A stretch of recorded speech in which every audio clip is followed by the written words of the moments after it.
Welcome to our continuing series, Evenings with Sraddhalu.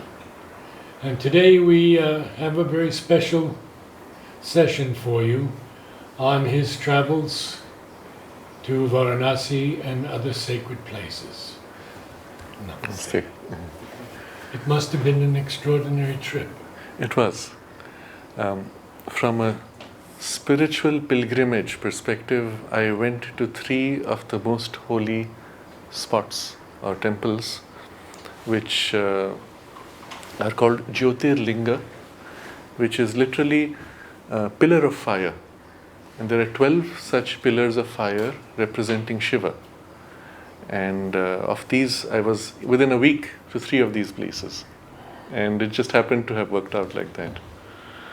But there were many interesting observations I thought of sharing. Since this is a more casual interaction, we can actually touch upon many different themes, sub-themes within that. The first place when I went to Varanasi, where there was a conference. We had 2 conferences back to back. And the first conference had to do on the theme of Sita and her role in the story of Rama and the Ramayana. And we had experts from various academic perspectives, but people who had read the original Ramayana and then came in with their observations, many of them being women who had gone deep into the study and gave that perspective. And the whole insight for me was that the image we have of Sita generally, as it comes through popular lore and cinema, is of a very passive woman who is always weeping because they have been driven out from their palace, and then she's trapped soon after. And the story is interesting only because of all the suffering she undergoes, and we don't see any active role in her. And even in the particular later variation where she is banished into the forest, it's always a tragedy. But what came through this interaction from these people was that that's not really how it is. That's the way people want to see it in a certain context in recent times. But if you read the original Ramayana, what you discover is she plays such an active role. It is she who chooses Rama, she recognizes him, she chooses him, but then at every step she challenges him to exceed himself. She leads him, she guides the narration of the story. She literally compels the circumstances to take the direction that they took. So even, for example, in the larger part of the story that everyone is aware of, she has been captured by Ravana and taken to Lanka. And Hanuman goes there, and he has the capacity to take her on his shoulders and bring her back. So here's a hostage, he is the commando that's gone in and freed the hostage. And she says, no, it is Rama's mission in life to kill Ravana. So I have to stay on here so that he can come and liberate me. So she is compelling that outcome which was planned. And when we see Sita as the conscious Shakti of Vishnu, who is incarnating as Rama, then we can see that there is a plan behind the scenes in which they are playing dynamically an equal supportive role. But that aspect of the equality of their role is not so obvious in the popular narration. So this was a major insight that emerged from that interaction in the conference. But also because it had the theme of the aspect of the Shakti, there were certain interesting oddities which I thought of worth sharing. There was one person who happened to have been there, and he is an activist for women's issues and gender issues and all that. So obviously he had to bring in his perspective. And in one of the discussions, he brought in his way of thinking. And I wanted to point this out as something insidious, which is becoming... Insidious? Yes. Which is becoming quite popular and politically correct. So he started by stating that we have to recognize that the natural tendency of the masculine is to try to control his environment. Okay? First assumption. Second, he says, when all the masculines are trying to control their environment, then you have a situation which is set for some kind of collision and violence. And so all of human problems of violence can be traced back to this impulse. That was the logic of his flow. And I could see how it serves very usefully his purpose, because he's running an NGO for women's issues. But it is so dangerous if you think about it like this, because a truth is taken, put out of place, and then amplified in a perverted form in a subtle way that you don't recognize what the game is. And I realized he himself was very sincere. He had caught this idea from whatever training he had received, and he couldn't see that in fact the need to control the environment is a human need. It has nothing to do with gender. It is equally present both in men or women, in the masculine or feminine, even if you take it as a psychological temperament. It has nothing to do with masculine needing to control environment. But if you take it that way, you put all the blame of violence on men. You see the danger of this subtle shift and distortion. The difference is, according to the power you have, your mechanism of control of your environment is different. So where the masculine had the power to control their environment by overt action, that was the means they used. Where they don't have the power for overt action, then it is by covert means. Where the woman does not have the power for overt action, she uses covert means. But everybody is trying to control their environment. So I saw this coming into that conference, and I said, wow, this is a bit dangerous. But so many people were just swept away by that kind of thinking. But I think we had enough people to neutralize or correct for it. This was an interesting observation. I saw how it's spreading, it's insidious because it catches the idea, and if you don't question it, you get fooled. This was one. So this was his guiding principle for women's liberation. That's right. And driving and justifying the work that he was doing. And of course, if you're earning money on the basis of that, then you have to find that problem everywhere. And he had now to find it within the Ramayana or within the context of the conference itself and things like that. So, but anyway, this is an aside. So that was a very revealing experience. And then we had a second conference. I don't know if anything particular comes to mind. But then we went to the sacred part. Being in Varanasi, we went up the river in a boat as a whole group, all the participants. And a few of us, we went to the main temple. Now, Varanasi is a very old city. It goes back many thousands of years as a planned, organized city. But also it's been destroyed at least 3 times in the last 1,000 years. Completely burnt down, razed by the Mughal invaders and rebuilt each time.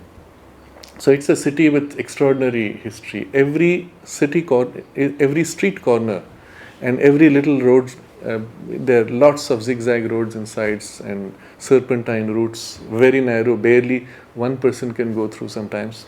And then suddenly it pops into a house or a little temple with some history which goes back several hundred years. It's amazing as an experience. But also it is one of the most sacred spaces. The logic behind, at least externally, is that the Ganga, which is coming down from the Himalayas, turns back northward and points to her source and then turns away again. So the part where she points to her source is the most sacred. And it's fascinating to see beyond that there are no buildings, before that no buildings, just in that portion all the buildings are crowded on the banks of the Ganga. On the opposite side of the Ganga again, nothing. So it's like there is this patch which is the most sacred and everybody is focused themselves there. And one of the most significant temples, which is one of the Jyotirlingams, the pillar of light of Shiva, is located there, and it's the Kashi Vishwanath temple. So I had a recollection of going there a few years ago, and it was a very bad experience because of the way you were herded by the crowds and driven, and so I was not looking forward to it at all. But this time when I went, we bypassed all that, and I entered the space, and it was an extraordinary experience which I wanted to share. Entering into, first you approach the temple itself, it's surrounded by buildings. And all the buildings have encroached so much you can barely see the actual original temple. But entering it, there's everywhere there are hawkers. They're trying to attract your attention to get you to give money. You ignore all that. And we passed in front of the Sanctum Sanctorum. I looked inside briefly. There was the contact with the Shivalinga in the center. The priest was doing some puja. It was a time of a ceremony. In that brief contact of the look, it's like there was a shaft of light which just came inside and settled. And that's it. And it was so intense, so concrete, so distinct in its form internally. I stood there, then I avoided the crowd, I avoided the queue. I stood there for another minute or two, but it made no difference. The thing which had to come had done its work, and I could move on. It had already, there was nothing new further. And I realized the value when people are herded in front of a sacred space. And it always for me was a bother that, you get a glimpse and then you're moved on. Someone pushes you. What is the value of that? And it struck me here that the presence there has done its work and the rest doesn't matter, even if it's a momentary touch. But the nature of that contact was quite unusual. It was like a column of light internally, warm, pure, clear. It stayed for 2 or 3 days in its imprint. But that's it. It would not spread, it would not fill, it did not touch all the layers, it just held its place, and that was all.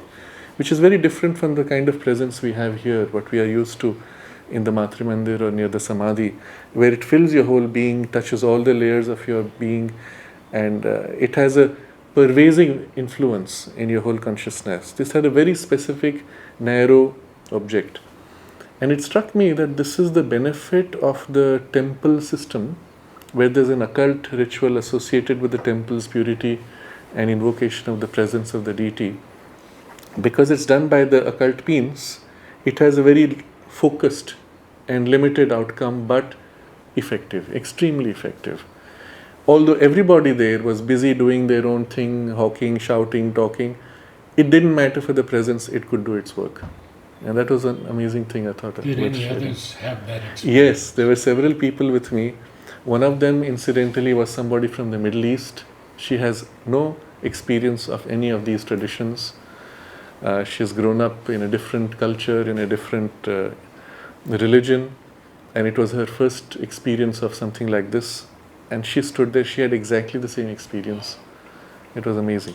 Pardon me, but was the city clean? The city has become enormously cleaner. You could not see dirt anywhere. It was one portion only where we saw a pile of dirt. Everywhere else it was completely clean. The river cleaning has been, a little bit has been done, but not enough. It's still not good enough for sure. That had a political story, why the city was not clean earlier. In part it was because it was the Prime Minister's constituency, but the cleaning is in the hands of the local municipality and state government, which was of a different party. So they would bring dirt from other places and load it in the city just to spoil his name. And it's only when his own party took over in the state that they cleaned it out and it was fine. This is something to be glossed over if you have to face the reality of politics. So this was one experience, but that's not all. I had been to another place, another Jyotirlinga a few years ago, which is in Ujjain. And because I was part of a conference organized by the government, so they gave me a VIP tour. And I had the convenience of standing before the Sanctum Sanctorum at a distance while the queue was moving in front. And it was a similar experience, but the vibration was completely different. That looking in, one suddenly connected to a presence which was timeless. And it was as if you felt it transcending beyond time, and particularly that aspect of the timelessness.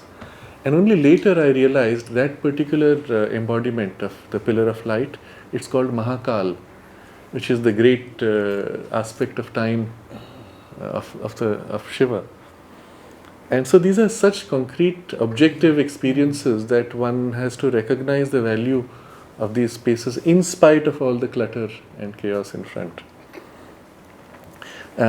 Subsequently, I went to two other places, two other Jyotirlingas, which were on the coast of Gujarat. One is Somnath, which is also a Jyotirlinga. It's in fact the first place that Shiva manifested as a pillar of light. And so it's something extremely sacred. And the second one is in Dwarka. And so I want to share the two things here. So the story of the first Jyotirlinga is that while it being the most sacred because it's the first, it was also the one which was the most destroyed. So the early invasions into India would often focus upon it because it was one of the wealthiest. And there are descriptions of how the entire temple was plated with gold and with gates of silver and lavish. And so the first invader who came in destroyed the temple, razed it to the ground, took away all the jewels and gold and all that. They rebuilt the temple. Again he came, destroyed it, they rebuilt it. Again he came and destroyed it. And remember, all this is in the last 800 years. Okay, Three times it was destroyed. Not 3 times, 4 times, Oh. 5 times. Okay, let's skip to the end. Oh. 17 times. Oh. And every time it was rebuilt. Now, there's a story which is written in the form of a novel, but the story goes like this. The king who was responsible for protecting the temple, when they knew that the invaders were coming, the king joined the priests and sat for the prayers. And they prayed to Shiva and said, please help us to protect you, protect yourself. And the invaders came, killed everybody and took away the wealth, razed the temple. So the king gets back, and he finds his queen packing her bags and leaving. So he says, why are you leaving? Because she says, you didn't fulfill your duty as king. He said, no, I fulfilled my duty. I led the prayers. And she said, no, I thought you were Shiva. Your role was to protect the temple. You are supposed to represent that aspect of Shiva for protection. The priests are supposed to look after that aspect. Now this story is extremely important. It indicates the mindset of that period. How could invaders come and destroy and have it rebuilt again and again, and nobody stopped to fight and prevent the attack? It shows you that India had already reached that declining period, which Sri Aurobindo refers to, which we have spoken of earlier in one of these discussions, where the ascetic withdrawal had become so strong that the vitality of the civilization had weakened, and to become a monk, to become an ascetic, was the ideal for all the strong people, for all the creative leaders in society. And Sri Aurobindo points out that if not for the invasions, India would have become a nation of monks. And this was the situation there. So that place is very significant. Finally, I believe it was under Aurangzeb that the order was given, because each time it was being rebuilt, that was their way of pushing back rather than fighting with valor. Aurangzeb passed an order that anybody who goes to worship there will have their head chopped off. And that's how for the last 300 years the temple remained razed. And when India became free, many of the political leaders considered it a symbol of the freedom to rebuild the temple. And at that point, Gandhiji said that it should not be done with government funds. So they actually had to, it was a peculiar thing, they had to go and get private funds and rebuild the temple.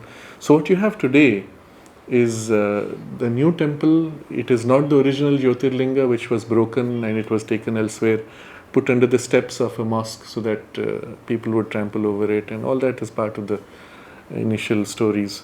But you do not have the original Jyotirlinga, and I did not have any significant experience. It had a sacred space, but that was about it. But it was interesting. It's on the edge of the sea, and the location of the original temple. It's on the edge of the sea, surrounded on 3 sides by water. It's as if the sea is gradually invading. And that whole area is part of a larger landmass that sank underwater. And so we come to the third Jyotirlinga, which is in Dwarka.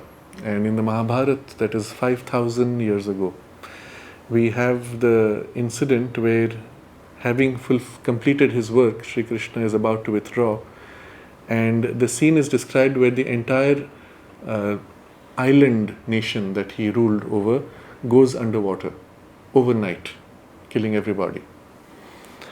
Now that incident of everything going underwater cannot be explained by today's geology.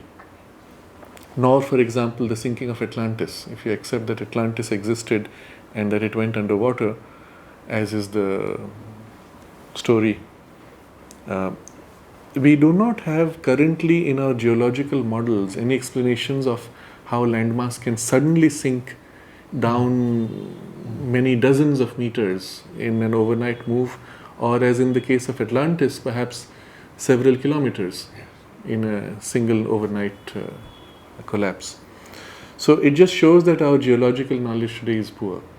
And one example of it is we still do not know how Earth has a magnetic field. If you ask a geologist, how does the Earth have a magnetic field? Oh, there is some process taking place, molten iron is turning inside, and somehow it creates a magnetic field. The somehow is totally unexplained. And what is weird is the magnetic field is moving rapidly. And again, we mentioned this earlier. It's moving at an increasingly fast pace, about 60 kilometers per year, and it's accelerating towards Russia. So the magnetic pole from the north side is moving, the magnetic pole on the south side is weakening, and there's a patch near Africa where a new northern magnetic pole is emerging, and none of this is explainable by current geological understanding of Earth. What is your understanding of it? Actually, it goes back to what is magnetism. So if you look at current physics and you read your physics books, they say your magnet is a series of small magnets which have been aligned inside. The iron itself is made of the atoms or molecules which are themselves magnetic, and you align all of them and they form a big magnet. But what is magnetism and why is that atom or molecule magnetic? There is no explanation.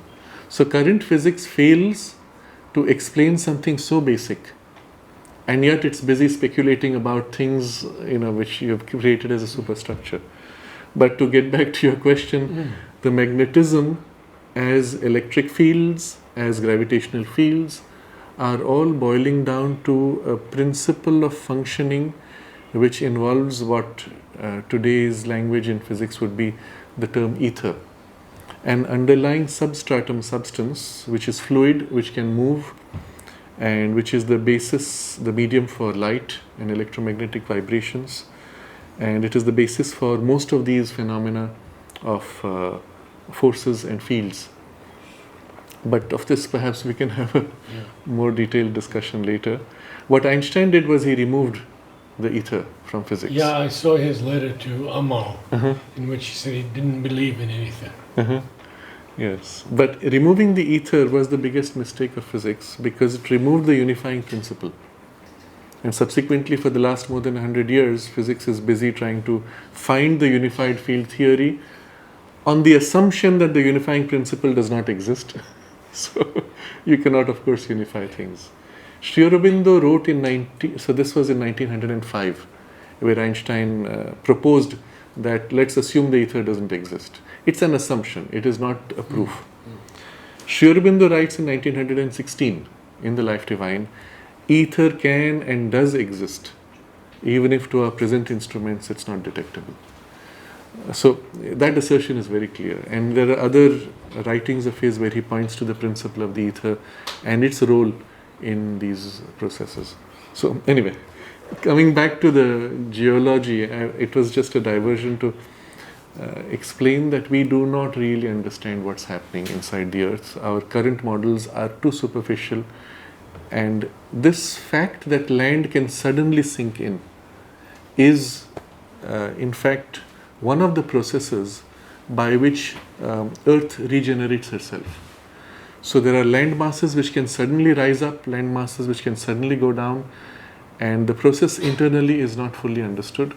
But one of the suggestions we have from certain studies is there are gigantic cave systems, massive, often several kilometers in size, at a great depth inside the earth, which is the basis for many of these movements. So there off the coast of Dwarka, if you go about 10 kilometers deeper into the water, there is an entire city still visible, and deep sea diving archaeologists have gone in there, photographed them, brought out samples with clear walls, doors and structures, whatever has survived in the ocean for 5,000 years.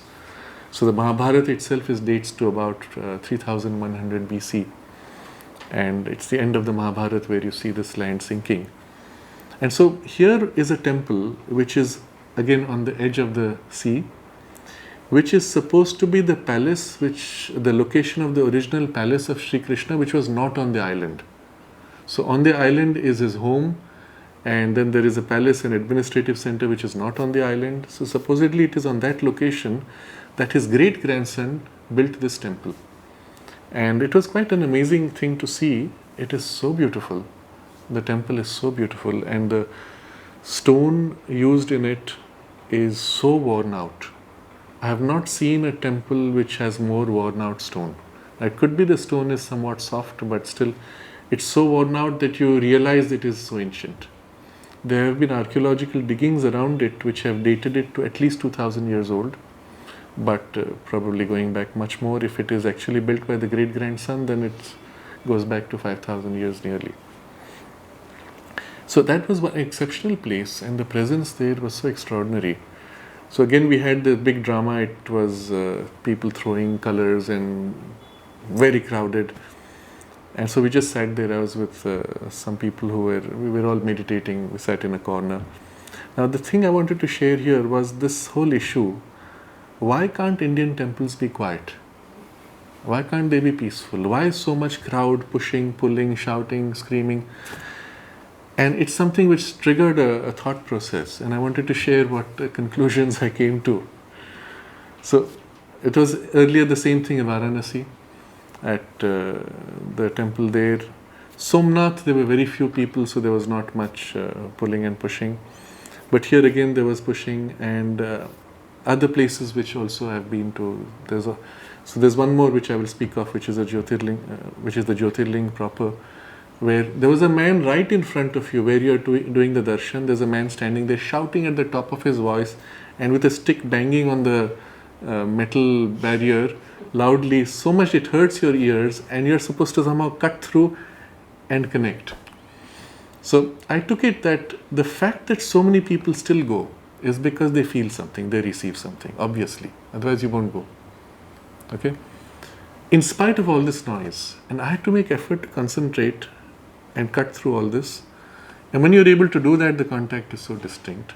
And I was trying to see whether others are able to do that. Some of them are just being herded around, they look like that and then they go, and some of them come back, they hang around, and then he beats the stick to push you away. Someone pulls out a mobile phone to take a picture and he shouts at the top of his voice because you're not supposed to take a photo, etc. I did take a photo, by the way. But what if it was like when we go to the Matra Mandir or we go to the Samadhi, complete stillness, silence, and you stand there quietly, you have your darshan and go.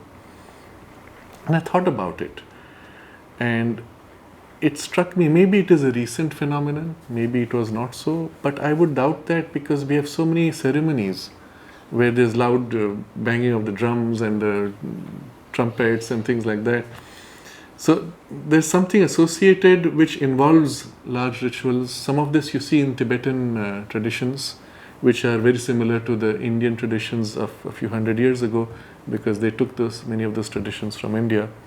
Very dramatic ceremonial dresses and sounds. And of course there are periods of silence, but they also have these loud sounds and ceremonies. Then my mind went back to an incident which was maybe 15 years ago. I was in one of these little temporary temple arrangements made at the time of Durga Puja. So at the time of Durga Puja, all over India, you have little idols, temples set up, and there's a lot of sound around it.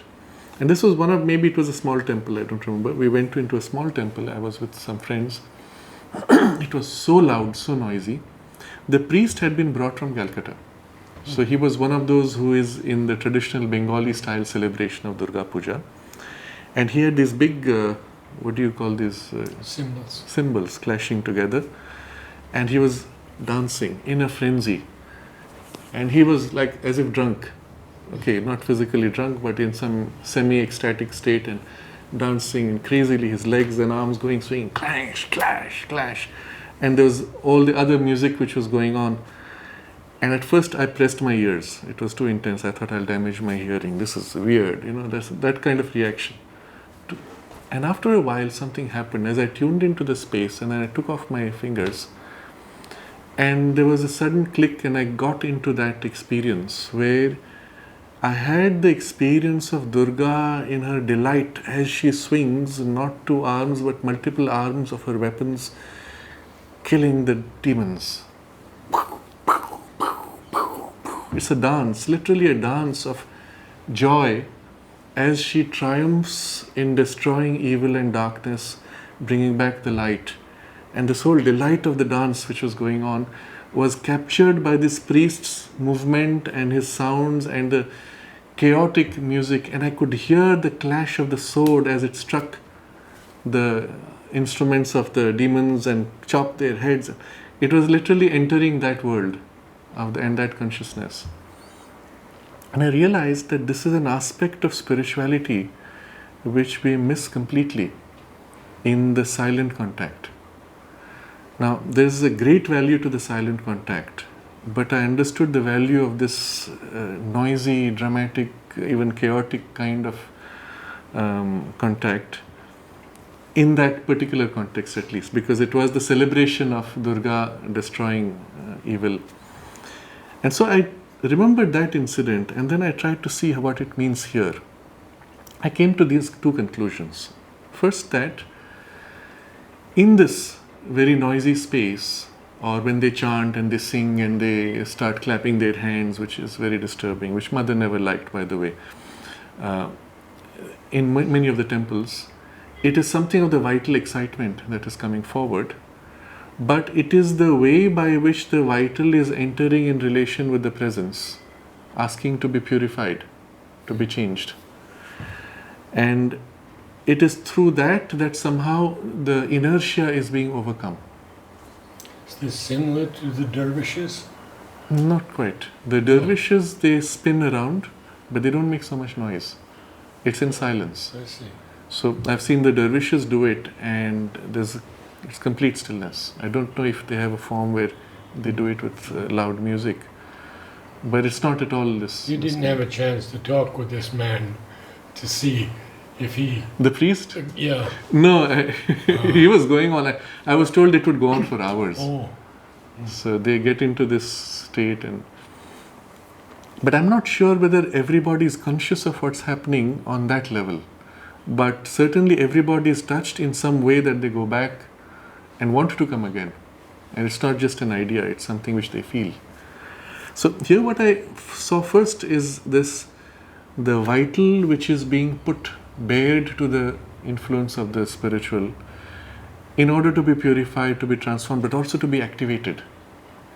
And this is something which is essential in the recovery from the ascetic phase of Indian spirituality, where all that vitality had been shrunk and reduced to barrenness, and which led to the civilizational collapse. And so the regeneration of the vital is an important part of it. I did want to ask you about what happened to the Kshatriya class at Yes. that time. Yes. So they were still there. And if you look at the history of India, at the time where the Kshatriyas had organized themselves once again, and remember Sri Aurobindo's comment that if not for the invasions became the point of shock which woke up the Kshatriya vitality, and the Marathas on one side and the Rajputs on the other side together had joined, and they had pushed back the Mughal invaders to a point where most of India had become free of that influence. That's the time when the British came in, and that started a whole different turn in the history. But if the British had not come in, then India would have been freed from the Mughal invaders, and eternal rule would have been established. One cannot say what direction it would have taken, but so if you see the role of the British, it was used for a purpose, but Mother's observation that they overstayed. And because of that, there was this enormous inertia that has come into India. It was literally beaten down too much. Sri Aurobindo makes an observation that for the last 300 years about, he says there has been an enormous focus on developing the sattvic quality in India. so that eventually when the Rajas is again awakened, it will not overwhelm the Sattva. The Sattvic has been exaggerated in its development so that the Rajas will always remain subservient to it. So there's something of this which I felt in the whole temple experience, with all the noise and chaos, unjustified for sure, and yet the need for people to have this kind of a singing, dancing type engagement is coming from the need of the vital and the need for the Rajas to be reawakened. So this is an observation that I made in that whole story. So I said two things. One is the need for this awakening. The other is the attempt to bridge life with spirit. And this is something very special to India. The moment you go in silence, innately one tends to withdraw from life. When you participate in activity, and the activity can be in a state of receptivity, in a conscious awareness, but it is still active, then the spirituality is woven into the life. And there's something of that which is very specific to India. Although we had the ascetic phase, it never really took hold fully. There was always the immanence of the spiritual ideal in the life and the structures and forms of life itself. And so there's something of that, the attempt to weave spirit into life. We see this also in the first attempt to reawaken the Rajasic element in India, which was in the Sikhism, where you will see even the symbol of the Sikhs is spirituality and strength combining. The sword and then another symbol which represents the spirit. So this was some observations. So subsequently I went to after the main temple to Sri Krishna, which is very beautiful. And the presence inside is so pure, in spite of all this, whatever disturbance outside. I went to the next Jyotirlinga, which is also in Dwarka. And that is Nagalinga. And that is Nageshwara. And he is the Lord of the Serpents. And it was a huge statue of Shiva. It's like a 5 or 6 story building height, and just next to the temple. And the temple itself seems to be, at least now, what survives is a more modern construction. The inside, maybe it's still the original. And going in, that's when this banging was going on, the fellow was shouting. As we passed in front, I stood there and I did not get the same impact of the light. I felt only a presence, but that was it.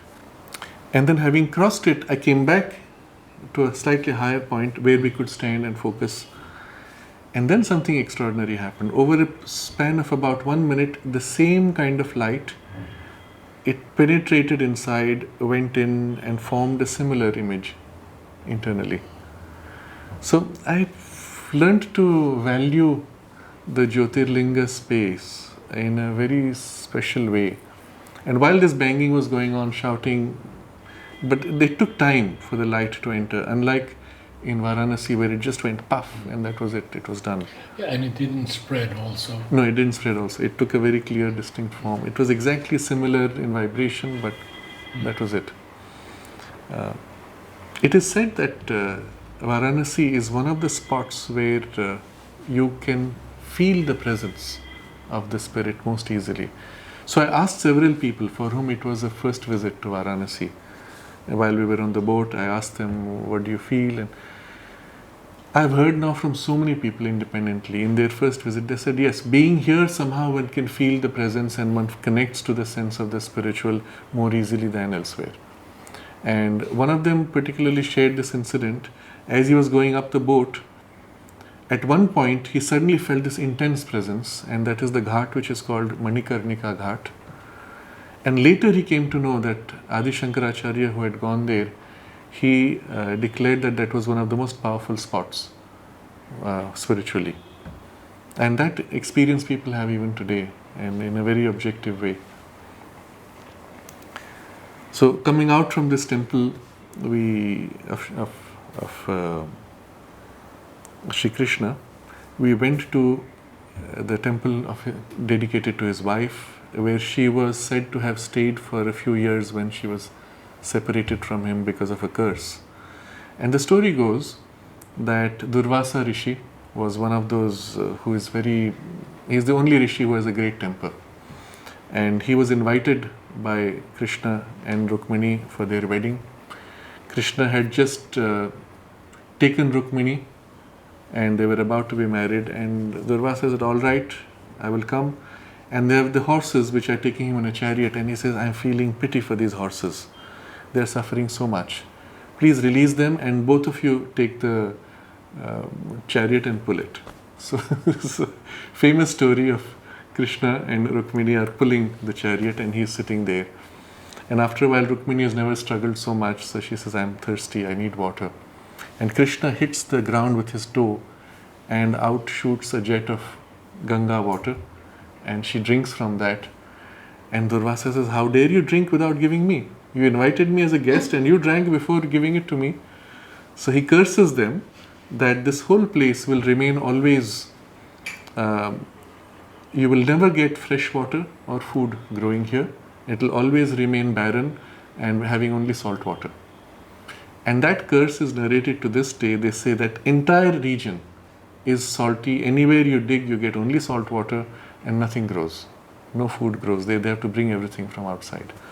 So that's the curse. So we go to Rukmini's temple.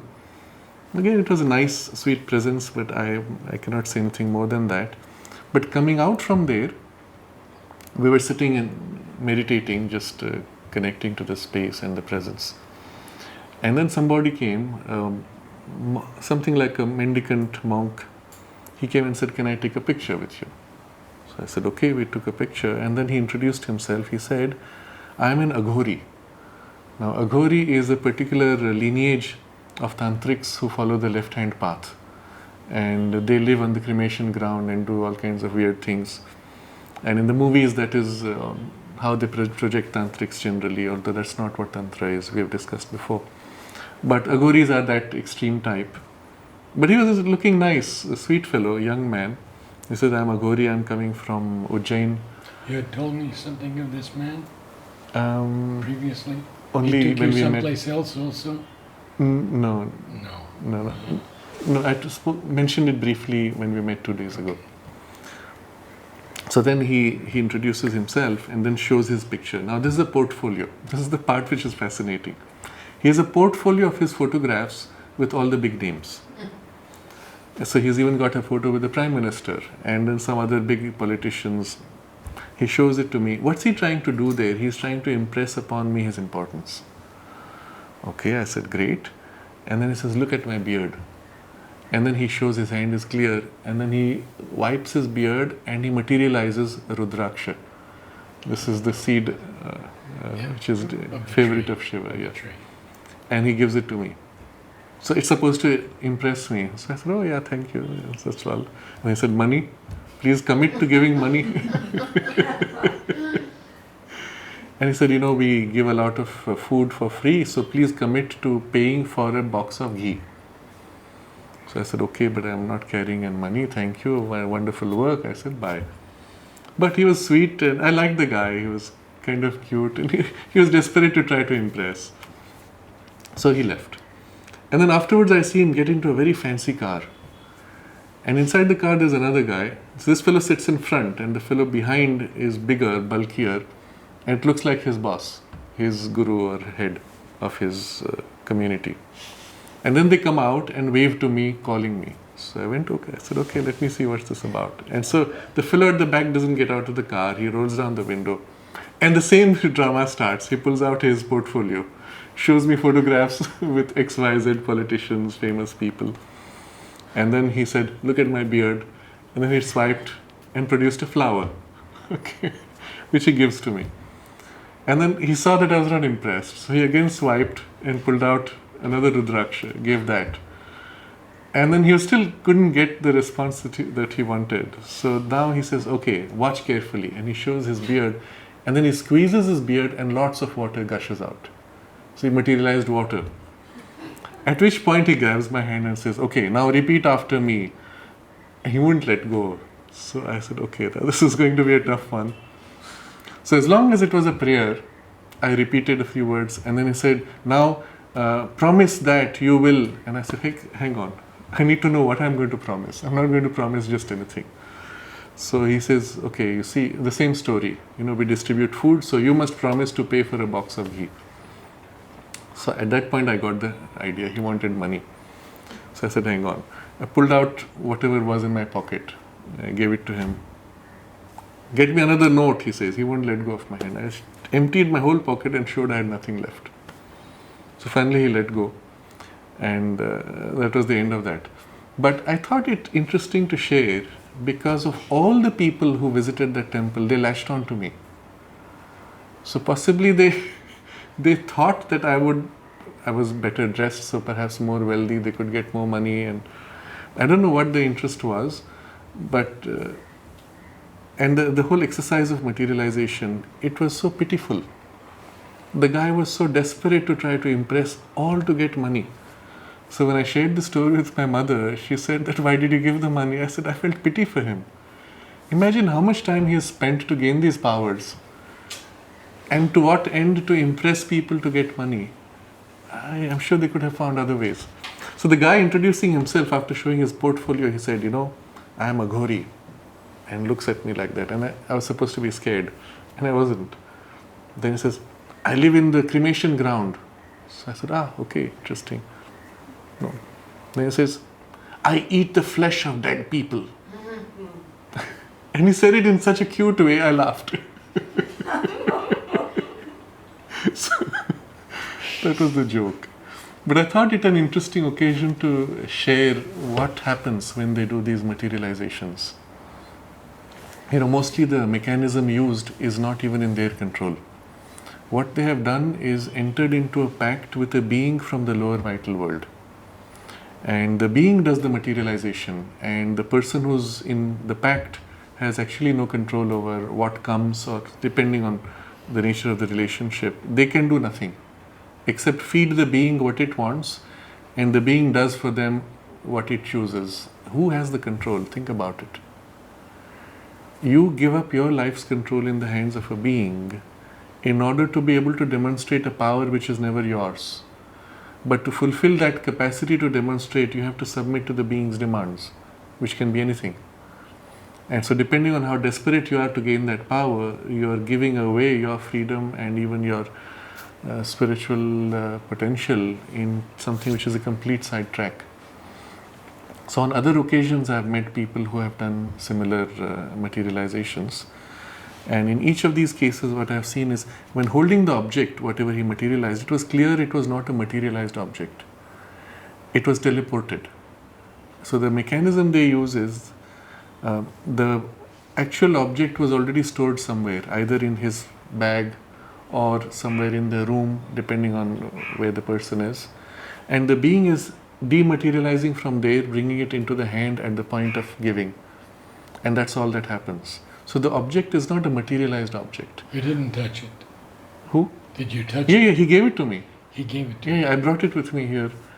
So I placed it before the mother and I said, whatever it is. But I didn't think it worth bringing here because in itself it's just, you've teleported an object. You could buy it in a shop and bring it. It's no different from that. Vibrationally, it had nothing. But there are actual materializations where an object is formed in a subtle grade of matter and then densified until it becomes gross physical. And an actual materialization, when you hold in the hand, you can feel the difference because it has no past, it has no legacy. And so you can feel it as literally virgin material. But Mother's observation is that such things do not last. A true materialized object, because it does not belong to this domain, eventually lapses back to the grade from which it came. So a materialization which is permanent, Mother says, has not been done so far. A true materialization. So what these guys are doing, they take the object is dematerialized from where it was stored, teleported and rematerialized here.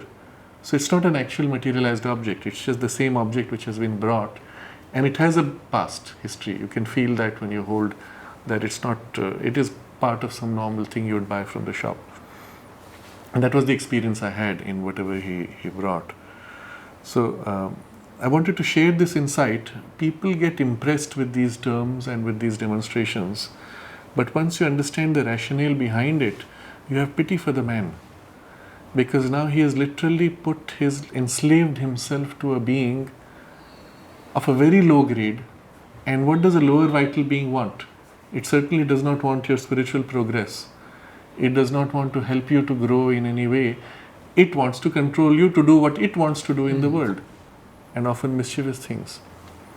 Well, I'm going out on a limb, but what about Sai Baba, who could materialize ashes endlessly, Yes. or an egg, Yes, yes, and that was material form? yes. And they were also teleported. Now, his justification for doing that was to bring faith in people that there was something exceptional there. But the mechanism used was still the teleportation. And what is interesting though is not just what was happening around him, it was also happening in people's houses. So they would take the ash from him, they would put it against his photo, and the next morning they would find a pile of ash had fallen from there. So the presiding deity which was doing this materialization also extended its reach to people's houses wherever there was that connection energetically. So one has to be careful about what one is exposing oneself to. You said presiding deity. Yes, the being which is behind the materialization. Now it can be of many gradations, and depending on the level at which they are is the intention of what they do in the world. In the case of Sai Baba, the being was benevolent. He used the money to build hospitals and facilities for people, educational institutions and things like that. But the same power could be, as in the case of these two Aghoris that I met, something so petty and pointless, I thought, that one has pity on them. So the stones which were thrown in the guest house, which is documented by the mother and Sri Aurobindo, it's not clear what they were like. Mother describes them as having a little bit of moss around them. So, and the beings who threw the stones told her, she asked them, what can you do? They said, we can only throw stones. They were not capable of anything else. And that's typical of the lower vital realm, where they have very narrow, limited functions. And many of these are associated with nature operations. So, for example, to maintain the balance and harmony within a garden, you want to assist some plants to grow, you materialize a few stones or teleport a few stones to create an environment supportive of that plant. And that's the job of these beings. Bring water, bring stones, bring some minerals, help. It's literally what a human being would have done if he was gardening, except it's happening in open, wild nature. And so you need conscious beings who ensure that the balance is maintained. And their difference from fairies? Fairies are, at least what people understand by fairies, is of a slightly higher grade. They also work, but they work with flowers much more than with stones. So slightly higher grade of vibration, but still in the lower vital domain. These people, mother asked, bring roses, and they said no. Yes, so mother asked them to bring flowers and they said, we can't do that. No, but did those stones last? So it's not recorded, but I would assume that they lasted. Because initially when they came, they would as if come with great force and fall. So I would assume that they had been teleported from somewhere, but they were not pure materializations. They're teleported. Yeah, the pure materialization requires a lot of effort, and even for those beings, it's too much trouble. Teleporting is much cheaper energetically and in terms of capacity. So even for a human being, when you're trained for occult powers, the teleporting power is much easier than the materialization power. So there was another incident which I wanted to share. This was somebody in Delhi. I will end this part with it. Who was supposed to be some kind of a prophet-like person. You go to him, pay him money, and he tells you your future. Okay, how do you know your future is correct? Well, the evidence is because he first tells you your past. Okay, so you just go to him, he looks at you and he starts narrating your life story. And a friend of mine who had been there, he was so impressed. He said, I sat before the guy and he told me everything with 100% accuracy. And so I explained to my friend how he does it. And I said, it's no big deal. But my friend was very insistent. He said, no, I want you to come. I want to see what happens when he meets you. So We went there, and I went there. The fellow had very low vibes first. That was my first impression. Very poor, dull, crude vibes. And you put your 100 rupees, and then he started, like a machine, he started repeating. And every single statement he made of my life was false. Every single statement. And my friend was stunned, because he said, I got 100%, how is it? At least he would have hit something 50, 60%. And he couldn't explain. There were weird things like, at the age of 18, you applied to join the army and you could not get the entrance. I had nothing of that kind. I was here in the ashram. Anyway, so it was so far out that it didn't fit. So then I explained to him that what happens in such cases, the man has nothing. He has no power. He has entered into a pact with one of these very low beings, and the term used traditionally is Karna Pishachini. Karna is ear, Pishachini is demoness. The demoness who whispers in your ears. Huh. So, depending on, in the Western tradition, you would have equivalent gnomes or elves equivalent. So they sit in your ear or as if attached to your ear. They have, because they are on the lower vital plane, they can see into your mind. So they see what is in your surface thoughts, but also they can see into your subconscious, which you are not aware of. So they read what's there and feed you back that information. The guy who has this Karna Pishachini attached is only repeating what is whispered to him. So he has no way of knowing what he's saying is right or wrong. So imagine the poor fellow, he is just a piece of machine, a transcriber. The Karna Pishachini can say anything and the fellow keeps talking, not knowing whether it's true. What value does it have? And the price you pay for that attachment, the pact you have to make, is something so nasty, so crude, that you lose your way. How is it that he couldn't get anything from you? He couldn't get anything because... Did you block it? I did not consciously block it, I just invoked Mother's presence. That's the block. Which was also what I did with these Aghoris. And so it was funny, but it didn't impress me. And of course, Mother's presence has that effect naturally. There was another example of a person in Orissa who had metal plates where it's called Achyutananda Malika, supposedly made by Achyutananda, one of the very great tantrics a few hundred years ago, and he left it as a gift. The man had a fascinating story, so maybe we will end with this part. Good. So he was a priest. I interviewed him. The day I went, I had gone with a friend, and the day I went, he said it's a Wednesday and that's the day of holiday for Achyutananda, so I don't do a reading, but I can show you the stuff. So I said, great, I'll do an interview with you. I asked him, how did you get it? His story was amazing. He said that he was a priest, and he said, like all priests, I didn't believe in God. And then one day, doing the rituals, the thought came to him, what if it's true? So I said, okay, let me find out. So he started his practice. I asked him, what did he do? He said some meditation, pranayam, concentration. And then he had the darshan of Devi, of the goddess, which was the deity that he was as priest to. And he said, he just came. And then in the dream when she came, she revealed herself, she gave him instructions to go to a particular place and get a bundle of leaves. So it repeated until he said, okay, we have to do that. So he went to that particular place. There's a location where there's a well, traditional well, which is dug, surrounded with stones. And it is next to an ashram which is called Kalki Ashram. So we went there looking for it. The head of the ashram came to him and said, oh yeah, I've been waiting for you. I'm supposed to take you into the water. So the head of the ashram holds him by the hand. He puts him first, he went through a ritual of many days of fast to purify himself. And he said he was extremely weak from the fasting.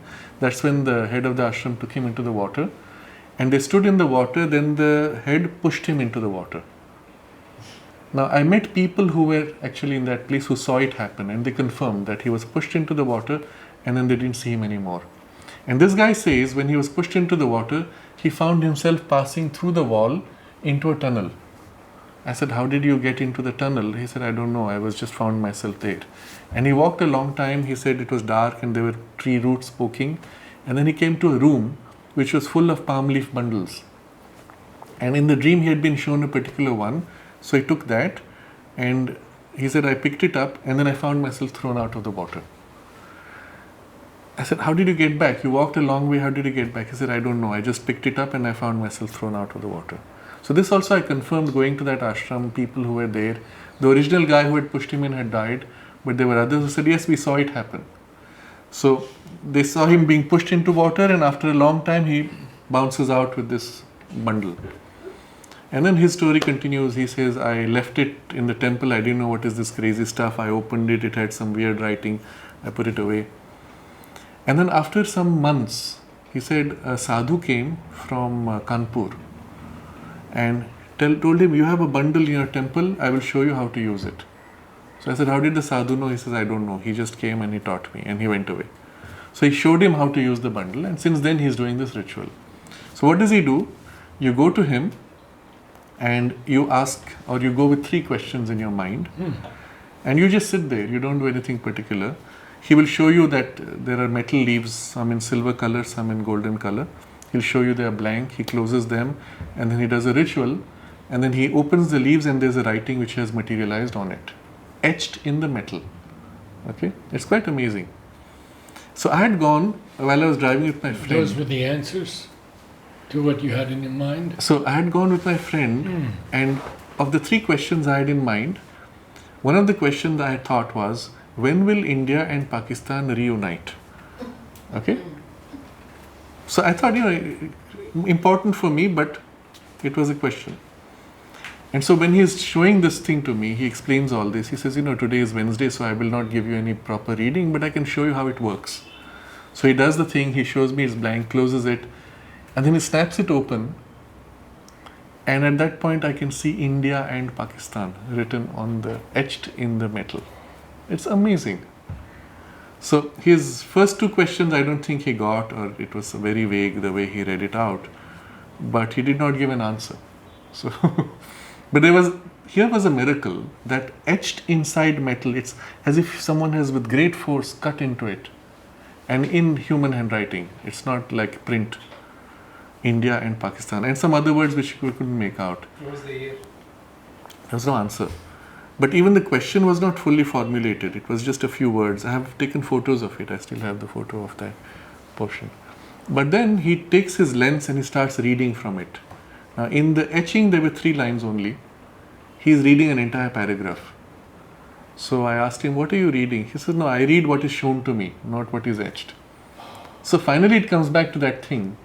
The being associated with that picks up the thing from your mind, feeds it back, and generally the answers would also come fed back to you. Now here's the interesting part. Subsequently, I did not go, but my friend from Delhi who was chasing after these things, he went to meet that guy. And I said, okay, on my behalf also ask him a question, see if it works, or ask your own question.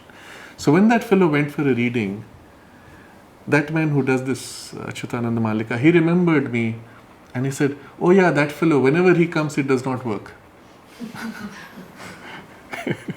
So I don't know what it was, but I suppose that the mother's protection, when it's active, would prevent the low-level beings from being able to see through. And so one last incident briefly to share. And this is again from a person who now lives in the ashram. Their family used to live in Karnataka. And the father had passed away, and the mother with the children came to the ashram to stay here, and the mother accepted them. They joined the ashram.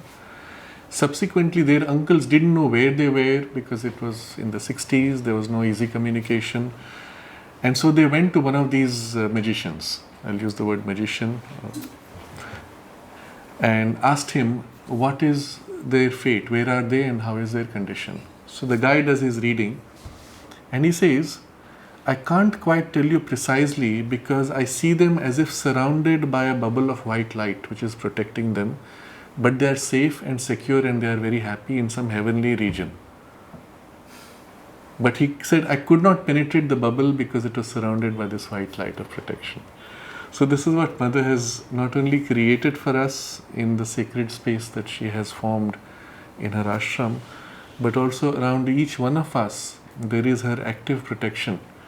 And if we remain true to her, that protection is active even without our conscious call. And when we call consciously, then it becomes, of course, that much more effective. So these were interesting incidents, I thought, worth sharing, and the lesson which it brings to us too.